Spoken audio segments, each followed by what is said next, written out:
Hey everyone, and welcome back to the channel. So, I woke up today to find out that NewJeans, now rebranded as NJZ, did a BBC interview in Korea, and honestly, it's just not working in their favor. It's painfully obvious that this is a PR move because their public image has taken a huge hit, and this interview feels like a last-ditch attempt to fix it. But the problem is, it's backfiring. If you go to the comments under the interview, you'll notice something interesting. There's barely a single Korean comment supporting them. That's how you know this whole PR stunt is actually making things worse for them. Also, let's talk about the irony. In court, they barely have any real statements with actual evidence about their so-called mistreatment. But now, they're suddenly comfortable talking about their opinions on this case to major media outlets like the New York Times, CNN, and now BBC. If they don't want to talk about it, why do they keep reaching out to the media? Seems like they're trying really hard to spin the narrative in their favor. Now let's break down what they actually said. First off, Hani claims, "We're not comfortable constantly bringing up the situation." Okay, but they literally keep bringing it up. They've done interviews, press conferences, and even went to the National Assembly over this. If they were really uncomfortable, they would have kept quiet, but instead, they're actively pushing this to the media. Then, Hani mentions that their situation involves another team, obviously referring to Islet, and says she doesn't want her words to negatively affect them. But let's not forget that Hani was the one who originally lied about Islet ignoring them. Before people knew the truth, Islet was bombarded with hate and even received death threats. Now that the public has realized she wasn't being truthful, it seems like she's trying to do damage control. Another thing Hani brought up was how people supposedly devalue her and her members because they're young. She tries to paint the group as helpless, but leaked messages between her and Min Hee-jin show otherwise. Hani literally consulted Min Hee-jin on how to spin a story about Islet ignoring them. And let's not forget that Dispatch caught Hani meeting with Min Hee-jin right before she went to the National Assembly. This all points to the fact that they weren't acting on their own. Min Hee-jin was involved behind the scenes. Now let's talk about Danielle. She says that last year she tried to keep things quiet and suppressed her emotions. But if that were true, why did she and the members do a live stream, 2 press conferences, and multiple interviews?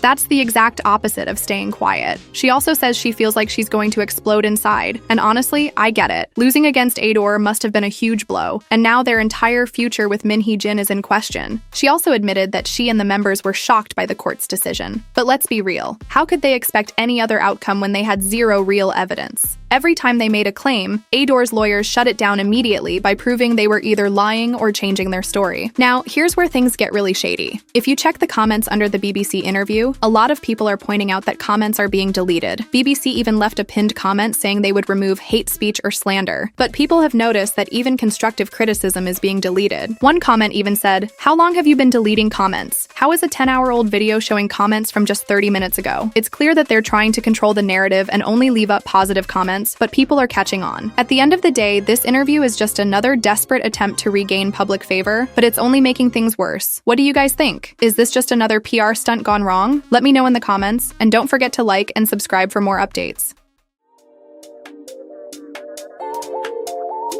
Like in the future.